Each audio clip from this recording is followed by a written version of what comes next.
din. Yes, sir. Domestic. Yes. Regine ka doon, Thor, ah. Idol mo ba si Regine? Opo, sir. Ay, sorry po. Opo, Mime. Opo.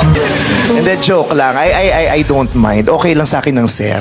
O, hindi naman ako na-offend siya. Ay naman po, boss. Meme Vice. Boss! Doon ka pala nagtatrabaho eh! Empleyado mo pala to eh! Samba restaurant na! Okay ba sa'yo yun na siya ang nagmamaneho ng... Nagmamotor ka din ba, Ron? Hindi po, sir. Ay, hindi po, ma'am. Nag-ano ka ba? Freestyle? Yes, sir. Yes. Yes, sir! Na-sir pa. Di ba, Daddy, mas masarap na meron tayong kapayapaan? Yes, sir. Yes, ma'am. Kanina ma'am eh, ngayon sir na. Di ba sabi ko, may mga bagay na kung kaya mong palampasin. Oo, Kung kaya mong palagpasin mo na yun. patawarin mo. Ayan. Mga kwento mo sa kantang yun, parang istorya ng napakaraming Pilipinong nangingibang bansa. Yes, sir. Yung hirap, sir? Restaurants on the second floor, sir. Sir? Are you insulting me? No, sir.